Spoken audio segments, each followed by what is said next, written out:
Class 9th. Today we will discuss the chapter number 3, atoms and molecules. First of all, we will discuss the law of chemical combinations. The first law is the law of conservation of mass. Conserve means ਜਿਹੜਾ ਨਾ ਤੇ ਖਤਮ ਹੁੰਦਾ ਆ ਨਾ ਤੇ ਬਣਾਇਆ ਜਾ ਸਕਦਾ ਆ. So the law of conservation of mass states that mass can neither be created and nor be destroyed in a chemical reaction. ਇੱਕ ਕੈਮੀਕਲ ਰਿਐਕਸ਼ਨ ਦੇ ਵਿੱਚ ਨਾ ਤਾਂ ਮਾਸ ਨੂੰ ਅਸੀਂ ਕੀ ਕਰ ਸਕਦੇ ਹਾਂ, ਬਣਾ ਸਕਦੇ ਹਾਂ ਅਤੇ ਨਾ ਹੀ ਡਿਸਟਰੋਏ ਕਰ ਸਕਦੇ ਹਾਂ. ਹੁਣ ਕੈਮੀਕਲ ਰਿਐਕਸ਼ਨ ਦੇ ਵਿੱਚ ਸਾਡੇ ਕੋਲ ਰਿਐਕਟਡ ਮੋਲੀਕਿਊਲਸ ਇੱਕ ਦੂਜੇ ਨਾਲ ਰਿਐਕਟ ਕਰਕੇ ਜੋ ਨਿਊ ਸਬਸਟੈਂਸ ਦਿੰਦੇ ਆ ਉਹਨਾਂ ਨੂੰ ਬੋਲਿਆ ਜਾਂਦਾ ਹੈ ਪ੍ਰੋਡਕਟਸ.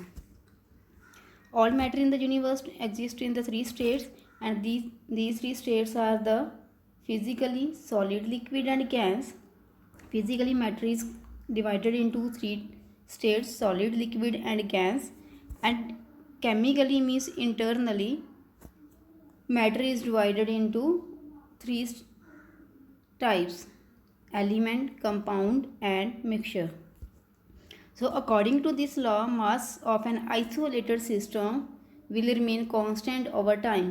Isolated system ਹੁੰਦਾ ਹੈ ਜਿਹੜੀ ਸਿਸਟਮ ਦਾ ਨਾ ਤੇ ਮਾਸ ਚੇਂਜ ਹੋ ਰਿਹਾ ਨਾ ਹੀਟ ਚੇਂਜ ਹੋ ਰਹੀ ਆ. ਮੀਨਸ ਨਾ ਤਾਂ ਉਹਦੇ ਵਿੱਚ ਹੀਟ ਆ ਰਹੀ ਆ ਨਾ ਬਾਹਰ ਜਾ ਰਹੀ ਆ ਨਾ ਹੀ ਉਹਦਾ ਕੀ ਆ ਮਾਸ ਚੇਂਜ ਹੋ ਰਿਹਾ ਆ. This means when mass is enclosed in a system and none is allowed in or out. None is means ਨਾ ਤੇ ਹੀਟ ਤੇ ਨਾ ਹੀ ਮਾਸ. Its quantity will never change. That is the mass will be conserved, and hence this is called as the law of conservation of mass. Law of conservation mass ਦੇ ਵਿੱਚ total mass of products ਕਿਹਦੇ equal ਹੁੰਦਾ ਹੈ? total mass of the reactants. Means ਕੋਈ ਵੀ substance loss ਨਹੀਂ ਹੁੰਦਾ, ਪੂਰਾ ਜਿਹੜਾ ਰਿਐਕਟੈਂਟਸ ਹੈਗੇ ਆ ਉਹਨਾਂ ਦਾ ਮਾਸ ਪ੍ਰੋਡਕਟਸ ਦੇ ਵਿੱਚ ਚੇਂਜ ਹੋ ਜਾਂਦਾ ਹੈ. ਅਤੇ ਇਹ ਲਾਅ ਸਾਨੂੰ ਦਿੱਤਾ ਸੀ ਲਵੈਂਸੀਅਰ ਨੇ, ਅਤੇ Lavoisier is also known as father of chemistry.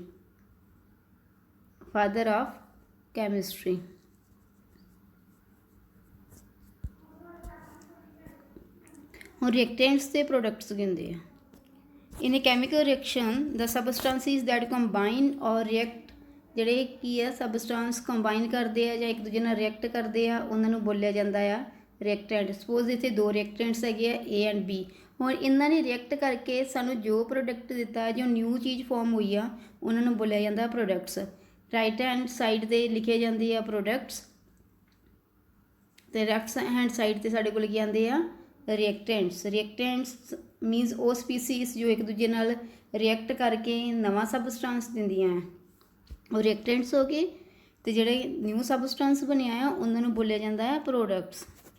Example when calcium oxide is dissolved in water the calcium hydroxide is formed. Calcium oxide ਦਾ ਬੱਚੇ ਫਾਰਮੂਲਾ ਹੁੰਦਾ ਹੈ CaO.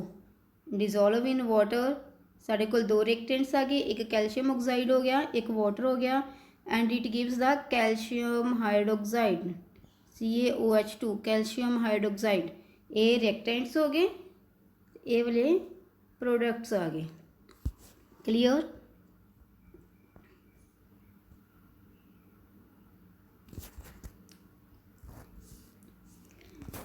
In this reaction 74 gram of calcium hydroxide is obtained when 56 gram of calcium oxide react with 18 gram of water, which is proved by experiment. ਹੁਣ ਸਾਡੇ ਕੋਲ ਇੱਥੇ ਦੱਸਿਆ ਹੋਇਆ ਕਿ 56 ਗ੍ਰਾਮ ਆਫ ਕੈਲਸ਼ੀਅਮ ਹਾਈਡਰੋਕਸਾਈਡ. ਹੁਣ 56 gram of calcium oxide. Calcium ਦਾ molecular mass ਹੁੰਦਾ ਆ 40 ਅਤੇ ਆਕਸੀਜਨ ਦਾ ਕਿੰਨਾ ਹੁੰਦਾ ਹੈ 16. ਦੋਨਾਂ ਦਾ ਮਿਲ ਕੇ ਕਿੰਨਾ ਬਣ ਗਿਆ 56 gram of calcium oxide react with water. ਹੁਣ ਵਾਟਰ ਦਾ ਲਿਆ ਹੋਇਆ 18. ਵਾਟਰ ਦਾ ਫਾਰਮੂਲਾ ਹੁੰਦਾ ਹੈ H2O means 2 times atomic mass of hydrogen plus atomic mass of oxygen. Hydrogen ਦਾ ਅਟੋਮਿਕ ਮਾਸ ਹੁੰਦਾ ਹੈ 1 ਅਤੇ ਆਕਸੀਜਨ ਦਾ ਹੁੰਦਾ ਹੈ 16. 2 + 16 18 ਮੀਨਸ 18 ਹੋ ਗਿਆ. 18 gram and 56 gram react to form ਦਾ, ਦੋਨੋਂ ਨੂੰ ਆਪਾਂ ਪਲੱਸ ਕਰਕੇ ਦੇਖਾਂਗੇ ਕਿੰਨਾ ਹੋ ਰਿਹਾ ਹੈ 74. 56 + 18 74 ਮੀਨਸ ਤੁਹਾਡੇ ਕੋਲ ਰਿਐਕਟੈਂਟਸ ਦਾ ਮਾਸ ਆ ਰਿਹਾ 74 ਤੇ ਪ੍ਰੋਡਕਟਸ ਜਿਹੜੇ ਮਿਲੇ ਆ ਕੈਲਸ਼ੀਅਮ ਹਾਈਡਰੋਕਸਾਈਡ ਉਹਦਾ ਮਾਸ ਕਿੰਨਾ ਆ ਰਿਹਾ 74 ਮੀਨਸ ਸਾਡੇ ਕੋਲ ਕੀ ਹੋਇਆ ਮਾਸ ਕੰਜ਼ਰਵ ਹੋ ਗਿਆ ਮਾਸ ਨਾ ਤੇ ਕ੍ਰੀਏਟ ਹੋਇਆ ਆ ਨਾ ਤੇ ਡਿਸਟਰੋਏ ਹੋਇਆ ਸਿਰਫ ਇਹ ਕੀ ਆ ਕਨਵਰਟ ਹੋ ਗਿਆ ਰਿਐਕਟੈਂਟਸ ਦਾ ਮਾਸ ਕਨਵਰਟ ਹੋ ਗਿਆ ਪ੍ਰੋਡਕਟਸ ਦੇ ਮਾਸ ਦੇ ਵਿੱਚ। ਇਹਦੇ ਵਿੱਚ ਸਾਡੇ ਕੋਲ ਇੱਕ ਐਕਸਪੈਰੀਮੈਂਟ ਦਿੱਤਾ ਹੋਇਆ ਐਕਸਪੈਰੀਮੈਂਟ ਦੇ ਵਿੱਚ ਕੌਨੀਕਲ ਬੀਕਰ ਲਿਆ ਹੋਇਆ ਕੌਨੀਕਲ ਬੀਕਰ ਦੇ ਵਿੱਚ ਕਾਪਰ ਸਲਫੇਟ ਦਾ ਸੋਲੂਸ਼ਨ ਪਾਇਆ ਹੋਇਆ ਕਾਪਰ ਸਲਫੇਟ ਹੁੰਦਾ CuSO4 ਤੇ ਟੈਸਟ ਟਿਊਬ ਦੇ ਵਿੱਚ ਸੋਡੀਅਮ ਹਾਈਡਰੋਕਸਾਈਡ ਦਾ ਸੋਲੂਸ਼ਨ ਪਾਇਆ ਹੋਇਆ ਦੋਨਾਂ ਨੂੰ ਕੀ ਕੀਤਾ ਹੈ ਅਸੀਂ ਵੇਇੰਗ ਮਸ਼ੀਨ ਤੇ ਰੱਖਿਆ ਹੋਇਆ ਹੈ ਦੋਨਾਂ ਦਾ ਮਾਸ ਕਿੰਨਾ ਆ ਰਿਹਾ ਹੈ 67.25 ਗ੍ਰਾਮ ਮੀਨਸ ਰਿਐਕਸ਼ਨ ਤੋਂ ਪਹਿਲਾਂ ਮਾਸ ਕਿੰਨਾ ਆ ਰਿਹਾ 67.25 ਗ੍ਰਾਮ।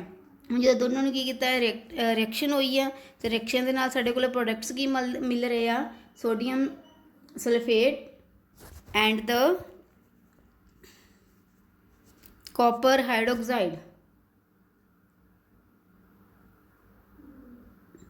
ਤੇ ਦੋਨਾਂ ਦਾ ਮਾਸ ਕਿੰਨਾ ਆ ਰਿਹਾ ਫਿਰ ਅਗੇਨ ਦੇਖੋ after the reaction mass is the same as that of the product so your law of conservation of mass is verified here। second is the law of constant proportion means ਇਹਦੇ ਵਿੱਚ ਸਾਡੇ ਕੋਲ ਕੀ ਹੈ ratio same ਰਹਿੰਦੀ ਹੈ। The law of constant proportion states that chemical compound always contain exactly the same proportion of elements by mass। ਹੁਣ ਇਹਦੇ ਵਿੱਚ ਸਾਡੇ ਕੋਲ ਕੀ ਆ ਐਲੀਮੈਂਟਸ ਦਾ ਜਿਹੜਾ ਪ੍ਰਪੋਰਸ਼ਨ ਆ ਸੇਮ ਰਹਿੰਦਾ ਹੈ। A chemical compound always contain exactly the same proportion of elements by mass। elements ਦਾ ਮਾਸ ਕਿਸੇ ਕੰਪਾਊਂਡ ਦੇ ਵਿੱਚ ਸੇਮ ਰਹੇਗਾ। ਇਹਦੇ ਵਿੱਚ ਅਸੀਂ ਕਰਦੇ ਹਾਂ ਕਿ ਮੰਨ ਲਓ ਸਾਡੇ ਕੋਲ ਵਾਟਰ ਆ ਹੁਣ ਵਾਟਰ ਦਾ ਫਾਰਮੂਲਾ ਅਸੀਂ H2O ਲਿਖਦੇ ਹਾਂ whatever be the source of water water ਤੁਹਾਡੇ ਕੋਲ ਬਾਈ ਰੇਨ ਲਿਆ ਹੋਇਆ ਗਰਾਊਂਡ ਵਾਟਰ ਹੈਗਾ ਅੰਡਰਗਰਾਊਂਡ ਵਾਟਰ ਹੈਗਾ ਜਾਂ ਸਰਫੇਸ ਵਾਟਰ ਹੈਗਾ ਸਭ ਦਾ ਫਾਰਮੂਲਾ ਸਾਡੇ ਕੋਲ ਕੀ ਆਉਂਦਾ ਆ H2 ਹੀ ਆਉਂਦਾ ਮੀਨਸ ਇਹਦੇ ਵਿੱਚ ਸਾਡੇ ਕੋਲ ਜੇਕਰ ਐਲੀਮੈਂਟਸ ਆ ਐਲੀਮੈਂਟਸ ਕਿਹੜੇ ਹੈਗੇ ਹਾਈਡਰੋਜਨ ਤੇ ਆਕਸੀਜਨ ਹਾਈਡਰੋਜਨ ਤੇ ਆਕਸੀਜਨ ਦੀ ਰੇਸ਼ੋ ਕੀ ਆ 2:1 ਬਾਈ ਵੋਲੀਅਮ 2:1 ਮੀਨਸ 2 ਅਸੀਂ ਐਟਮਸ ਹਾਈਡਰੋਜਨ ਦੇ ਲਵਾਂਗੇ ਇੱਕ ਐਟਮ ਆਕਸੀਜਨ ਲਵਾਂਗੇ ਫਿਕਸ ਆ ਜਿੱਥੋਂ ਮਰਜ਼ੀ ਤੁਹਾਡੇ ਕੋਲ ਵਾਟਰ ਓਬਟੇਨ ਹੋ ਰਿਹਾ ਇਨ ਦਾ ਸੇਮ ਵੇ ਸੈਕਿੰਡ ਅਸੀਂ ਐਗਜ਼ਾਮਪਲ ਕਰ ਲੈਂਦੇ ਚਲੋ ਕਾਰਬਨ ਡਾਈਆਕਸਾਈਡ CO2 ਹੁਣ ਕਾਰਬਨ ਡਾਈਆਕਸਾਈਡ ਦੀ ਐਕਸਲੇਸ਼ਨ ਤੋਂ ਬਣ ਰਹੀ ਹੈ ਮੀਨਸ ਜਿਹੜੀ ਅਸੀਂ ਕੀ ਕਰ ਰਹੇ ਹਾਂ ਇਵੋਲਵ ਕਰ ਰਹੇ ਹਾਂ ਜਾਂ ਕਾਰਬਨ ਡਾਈਆਕਸਾਈਡ ਬਰਨਿੰਗ ਤੋਂ ਬਣ ਰਹੀ ਹੈ ਜਾਂ ਕਿਸੇ ਹੋਰ ਵੀ ਸੋਰਸ ਤੋਂ ਬਣ ਰਹੀ ਹੈ the formula is always CO2 means ਸਾਡੇ ਕੋਲ ਕਾਰਬਨ ਤੇ ਆਕਸੀਜਨ ਦੀ ਰੇਸ਼ੋ ਕਿੰਨੀ ਆ ਰਹੀ ਹੈ ਇਹਦੇ ਵਿੱਚ ਐਲੀਮੈਂਟਸ ਦੀ ਰੇਸ਼ੋ 1:2 ਆ ਰਹੀ ਹੈ whatever be the source of formation of carbon dioxide। This law is also known as the law of definite proportion। ਇਹਨੂੰ ਕੀ ਬੋਲਦੇ ਆ constant proportion ਬੋਲ ਦੋ ਜਾਂ definite proportion ਬੋਲ ਦੋ। ਇਹਦੇ ਵਿੱਚ ਸਾਡੇ ਕੋਲ ਕੀ ਐਕਸਪਲੇਨੇਸ਼ਨ ਦੇ ਵਿੱਚ ਕੀ ਕਹਿ ਰਹੇ ਆ compounds are formed by the combination of 2 or more elements। ਹੁਣ ਕੰਪਾਊਂਡ ਸਪੋਜ਼ ਅਸੀਂ ਵਾਟਰ ਲਿਆ ਹੋਇਆ it is formed by the combination of 2 gases hydrogen and the oxygen। A compound is formed by the combination of 2 or more elements in a compound the ratio of the atoms or the element by mass remains always same irrespective of the source of compound। ਇਹਦੇ ਵਿੱਚ ਆ ਗਿਆ ਨਾ ਕਿ ਸਾਡੇ ਕੋਲ ਕੀ ਹੈ ਇਹਦੇ ਵਿੱਚ ਐਟਮ ਜਾਂ ਐਲੀਮੈਂਟਸ ਦਾ ਮਾਸ ਸੇਮ ਰਹਿੰਦਾ ਆ ਭਾਵੇਂ irrespective of the source of compound ਭਾਵੇਂ ਜਿੱਥੋਂ ਮਰਜ਼ੀ ਵੀ ਬਣਿਆ ਹੋਇਆ ਜਿਹੜੇ ਮਰਜ਼ੀ ਸੋਰਸ ਤੋਂ ਬਣਿਆ ਹੋਇਆ ਆ ਉਹਦੇ ਵਿੱਚ ਐਟਮਸ ਜਾਂ ਐਲੀਮੈਂਟਸ ਦਾ ਮਾਸ ਸੇਮ ਹੀ ਰਹਿੰਦਾ ਆ ਮੀਨਸ ਉਹਨਾਂ ਦੀ ਪ੍ਰਪੋਰਸ਼ਨ ਸੇਮ ਹੀ ਰਹਿੰਦੀ ਆ। This means a certain compound always found by the combination of atoms in the same ratio by the mass. ਇਹਦੇ ਵਿੱਚ ਐਟਮਸ ਦੀ ਰੇਸ਼ੋ ਸੇਮ ਹੋਏਗੀ। ਐਗਜ਼ਾਮਪਲ ਇਹਦੇ ਵਿੱਚ ਦਿੱਤੀ ਹੋਈ ਆ water is found by the combination of hydrogen and oxygen hydrogen gas ਲਈ ਤੇ ਆਕਸੀਜਨ ਗੈਸ ਲਈ ਇਹ ਤੁਹਾਡੇ ਕੋਲ ਬਣ ਗਿਆ water. The ratio masses of hydrogen and oxygen always in 1:8। ਹੁਣ 1:8 ਸਾਡੇ ਕੋਲ ਕਿਵੇਂ ਆ ਰਿਹਾ ਦੇਖੋ ਹਾਈਡਰੋਜਨ ਦਾ ਮਾਸ ਕਿੰਨਾ ਹੈ ਇਹਦੇ ਵਿੱਚ ਸਾਡੇ ਕੋਲ ਰੇਸ਼ੀਓ ਕਾਰਬਨ ਤੇ ਹਾਈਡਰੋਜਨ ਦੀ ਕਿੰਨੀ ਆ ਰਹੀ ਹੈ H2O ਨਾ 2 ਹਾਈਡਰੋਜਨ ਹੋ ਗਏ ਤੇ ਇੱਕ ਕੀ ਹੋ ਗਿਆ ਆਕਸੀਜਨ ਹੋ ਗਿਆ। ਹੁਣ ਇਹਨਾਂ ਨੇ ਕਿਹਾ ਦ ਰੇਸ਼ੀਓ ਆਫ ਮਾਸਿਸ ਹੁਣ ਐਟੋਮਿਕ ਮਾਸ ਕਿੰਨਾ ਹੁੰਦਾ ਹਾਈਡਰੋਜਨ ਦਾ ਇੱਕ ਆਕਸੀਜਨ ਦਾ ਕਿੰਨਾ ਹੁੰਦਾ 16 2 × 1 2 2 × 16 ਬਚੇ ਇਹਨਾਂ ਦੀ ਕਟਿੰਗ ਕਰੋ 1:8 8 आ गया ना, 1:8। The ratio of masses of hydrogen and oxygen is always in 1:8 in water respective of the source of water. Water का सोर्स जो भी हैगा आ, वाटर जितों भी मिले होया तुहाडे कोल, हाइड्रोजन तो ऑक्सीजन की रेशियो हमेशा कितनी आएगी, 1:8। Whether you collect the water from the well, the river, pond या कोई भी सोर्स तो हैगा, तुहाडे कोल रेशियो हमेशा सेम रहेगी। ਇਹਦੇ ਵਿੱਚ ਆ ਗਿਆ ਉਹਨਾਂ ਨੇ ਕੀ ਕਿਹਾ ਹੋਇਆ, ਬੈਲੈਂਸਡ ਕੈਮੀਕਲ ਇਕੁਏਸ਼ਨ ਤੋਂ ਐਕਸਪਲੇਨ ਕੀਤਾ ਹੋਇਆ। ਬੈਲੈਂਸਡ ਕੈਮੀਕਲ ਇਕੁਏਸ਼ਨ ਦੇ ਵਿੱਚ ਕਿਵੇਂ ਐਕਸਪਲੇਨ ਕੀਤਾ ਹੋਇਆ ਤੁਹਾਡੇ ਕੋਲ,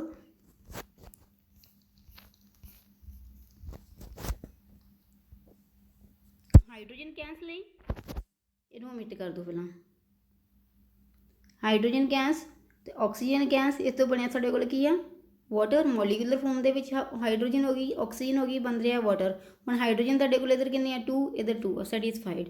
इधर की है ऑक्सीजन कितनी है 2, इधर तुहाडे कोल कितने है 1 हो गया। तो ऑक्सीजन को 2 बना लिए इसे इतने फ्रंट से 2 नाल मल्टीप्लाई कर दिता, 2 ऑक्सीजन हो गए। जो ऑक्सीजन 2 होए तो हाइड्रोजन कितने हो गए साडे कोल 4, फिर इतने हाइड्रोजन के फ्रंट से भी 2 नाल मल्टीप्लाई कर दिता। हुण इहदे देखो साडे कोल मास कितना आ रहा, 4 हाइड्रोजन आ रही है ना, 4 हाइड्रोजन का मास कितना हो गया 4 यूनिट्स। उस बाद ऑक्सीजन, ऑक्सीजन का एटॉमिक नंबर तुहाडे कोल 8 हुंदा है ते मास नंबर हुंदा है 16 ते 2 ऑक्सीजन आ रही है, मीनस 2 × 16 कितना हो गया 32। ये तुहाडे कोल कंबाइनिंग एलीमेंट्स है हाइड्रोजन ते ऑक्सीजन, इन्हां दी रेशो कितनी आ रही है 4:32 ते असीं की करिया सिंपलेस्ट फॉर्म दे विच लवांगे 1:8। Nitrogen dioxide is a compound which is formed by the combination of nitrogen and oxygen. The ratio of nitrogen and oxygen by the mass in the nitrogen dioxide is 7:16। ये तुम हम खुद करके देखोगे, nitrogen dioxide is formed by the combination of nitrogen and the oxygen। ये तुहाडे कोल बन गया नाइट्रोजन डाइऑक्साइड। हुण इहदे विच वेखो नाइट्रोजन नूं बैलेंस करना है, की करांगे 2 नाल मल्टीप्लाई कर देंगे। जिसनों 2 नाल मल्टीप्लाई किया तो ऑक्सीजन कितने हो गए 4, इत्थे भी 2 नाल मल्टीप्लाई कर दो। हुण मीनस तुहाडे कोल इक्वेशन की बन रही है N2 + 2O2। इन्हूं सॉल्व करके देखते हैं। हुण उन्होंने कहा 7:16 आ रहा। एक नाइट्रोजन का साडे कोल कितना हुंदा है एटॉमिक नंबर 7, इहदा साडे कोल मास नंबर कितना हो गया 14, 14 × 2 28 प्लस 4 × 16, ये तुहाडे कोल हो गया 28 प्लस नहीं आना बच्चे, थे रेशो लै रहे हैं, सॉरी रेशो लै रहे हैं 28:64।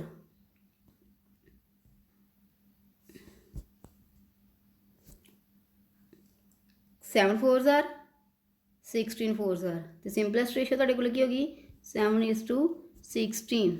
नाइट्रोजन डाइऑक्साइड के तुहाडे कोल रिएक्टिंग मॉलीक्यूल, ये रिएक्टिंग मॉलीक्यूल की असीं कर रहे हैं रेशो कर रहे हैं, मीनस कंबाइनिंग एलीमेंट्स, जिहड़े एलीमेंट्स कंबाइन हो रही है, जिहड़ी एटम्स कंबाइन हो रही है, उन्होंने प्रोडक्ट्स नहीं देख रहे हैं।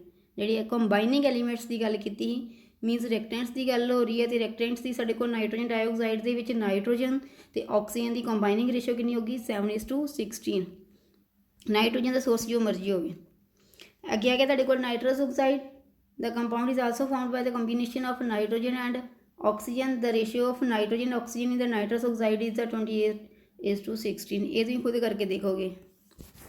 One nitric oxide is a compound which is formed by the combination of nitrogen ਤੇ oxygen। ਵੇਖੋ ਇਹਨਾਂ ਦੇ ਵਿੱਚ ਸਾਡੇ ਕੋਲ नाइट्रोजन ਤੇ oxygen ਦੀ रेशो सेम आ रही है।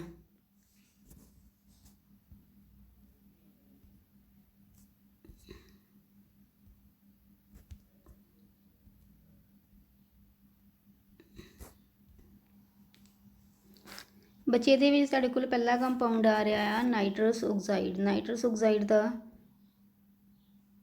फॉर्मूला तुहाडे कोल हुंदा आ N2O।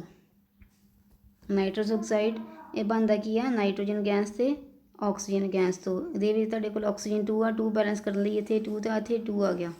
हुण तुसीं इहदा करके देखोगे नाइट्रस ऑक्साइड दे विच जिहड़े तुहाडे कोल कंबाइनिंग एलीमेंट्स है 2 times nitrogen molecule plus oxygen molecules, ये तुम रेशो कढ़ के देखोगे तुहाडे कोल रेशो इन्नी आ रही है कि नहीं 28:16। वैसे सिंपलेस्ट फॉर्म के भी आ रहा, बट इतने इन्ना ने इन्ना दिता होया, तुसीं इन्ना कढ़ के देखोगे। नाइट्रस ऑक्साइड अगे तुहाडे कोल आ रहा ਨਾਈਟ੍ਰਿਕ ਆਕਸਾਈਡ ਹੁੰਦਾ NO ਤੇ ਬਣਦਾ ਸਾਡੇ ਕੋਲ ਕੀ ਹੈ ਕੰਬਾਈਨਿੰਗ ਐਲੀਮੈਂਟਸ ਕੀ ਹੈ ਨਾਈਟ੍ਰੋਜਨ ਤੇ ਆਕਸੀਜਨ ਤੋਂ ਬਣਾ ਰਹੇ ਨਾ ਸਾਰਾ ਨਾਈਟ੍ਰੋਜਨ ਮੋਲੀਕੂਲਰ ਫਾਰਮ ਦੇ ਵਿੱਚ ਹੁੰਦਾ ਹੈ ਆਕਸੀਜਨ ਮੋਲੀਕੂਲਰ ਫਾਰਮ ਦੇ ਵਿੱਚ ਹੁੰਦਾ ਤੁਹਾਡੇ ਕੋਲ ਇਹ ਆ ਗਿਆ ਬੈਲੈਂਸ ਕਰਨ ਦੇ ਲਈ ਹੁਣ ਇਹਦੀ ਇਹਨੇ ਰੇਸ਼ੋ ਕਿੰਨੀ ਦਿੱਤੀ ਹੋਈ ਆ 7:8 ਤੁਸੀਂ ਇਹ ਵੀ ਕਰਕੇ ਦੇਖੋਗੇ ਖੁਦ ਕਰੋਗੇ ਇਹਨੂੰ ਨਾਈਟ੍ਰਿਕ ਆਕਸਾਈਡ